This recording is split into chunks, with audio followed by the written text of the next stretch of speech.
church could take care of her. She was a complete basket case. And I would call her by phone, and she'd be lying on her bed in the dark and just saying, Roland, don't feel sorry for me. I'm having the best time of my life with Jesus. And she felt so worthy in the Lord's eyes, even though she could do absolutely nothing.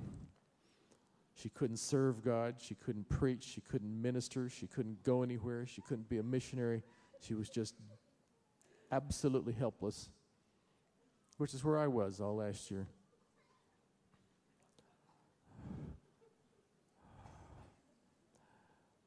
And one day they had a visiting prophet and evangelist at their church. She was lying flat on her pew at the church. And the Holy Spirit just suddenly hit her, and the next morning she's out jogging in the woods.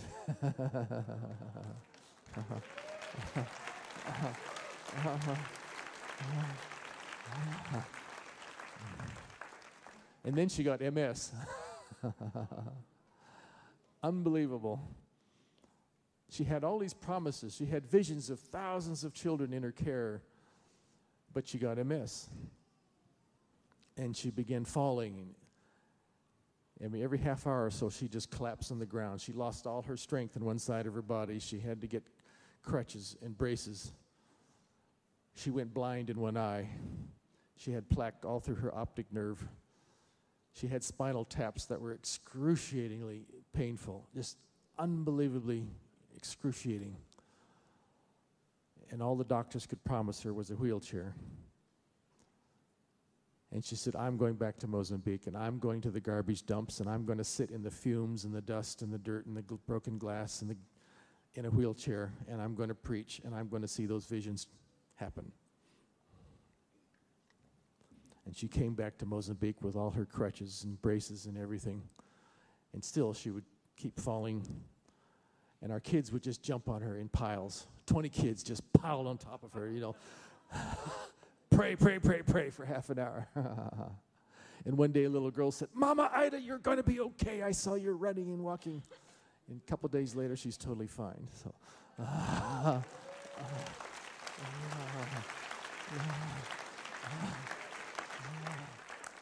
but she didn't know how long that would last. And she was willing to go anyway. And we've just been through stuff. She got staph infection a few years ago. She had a Russian doctor in South Africa with tremendous bedside manners. You might as well write your tombstone. Yeah. Your history. What's that black book you're reading? The presence of God was so thick in her hospital room, the nurses would congregate at 3 a.m. for prayer because they could just feel the presence of God in her room. She had a white dove appear at her window every day for the Holy Spirit. Just came every day just to watch over her. And lots of you know the story. Oh, we didn't know how long that would last, and the doctors just said she wouldn't live long. And we had all sorts of famous people pray for her. She asked me to go buy running shoes. And I went to shopping malls all over Johannesburg to find her size and the kind she wanted, and put her running shoes under her hospital bed and just kept them there. She could hardly move. Extreme pain. They were giving her the strongest antibiotics, vancomycin, that there is. Just destroyed her immune system, and it still didn't help. And if the infection had been on her arms and legs, they would have amputated. And nobody could do anything for her. And she finally checked herself out of the hospital. They said, your only hope is to go to California and let them try some experimental drugs on you. Just cut you open, drain you with open wounds for a month, and try these experimental drugs, and maybe they might keep you alive a little bit longer. So she said, I'm leaving. I'm going to see a specialist. And that was Jesus at TACF. And Carol Arnott said, don't worry, Heidi. We don't want you to preach as scheduled. We're going to provide blankets and pillows for you on the front, and we'll just let you soak. And she said, no way. She jumped up there, preached on hanging on to the promises of God from Zechariah, and was healed while she's preaching. heat just flashed through her body.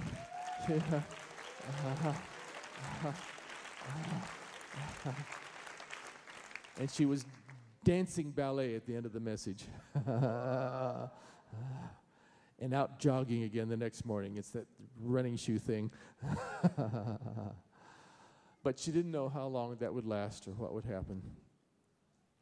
But Paul says we can comfort those in any trouble with the comfort we ourselves have received from God. If we are distressed, it is for your comfort in salvation. If we are comforted, it is for your comfort, which produces in you patient endurance of the same sufferings we suffer. So I've been trying to find a way around patient endurance. And there's no way around. Just want you to know that your lives are going to be a testament to the quality of your faith on that great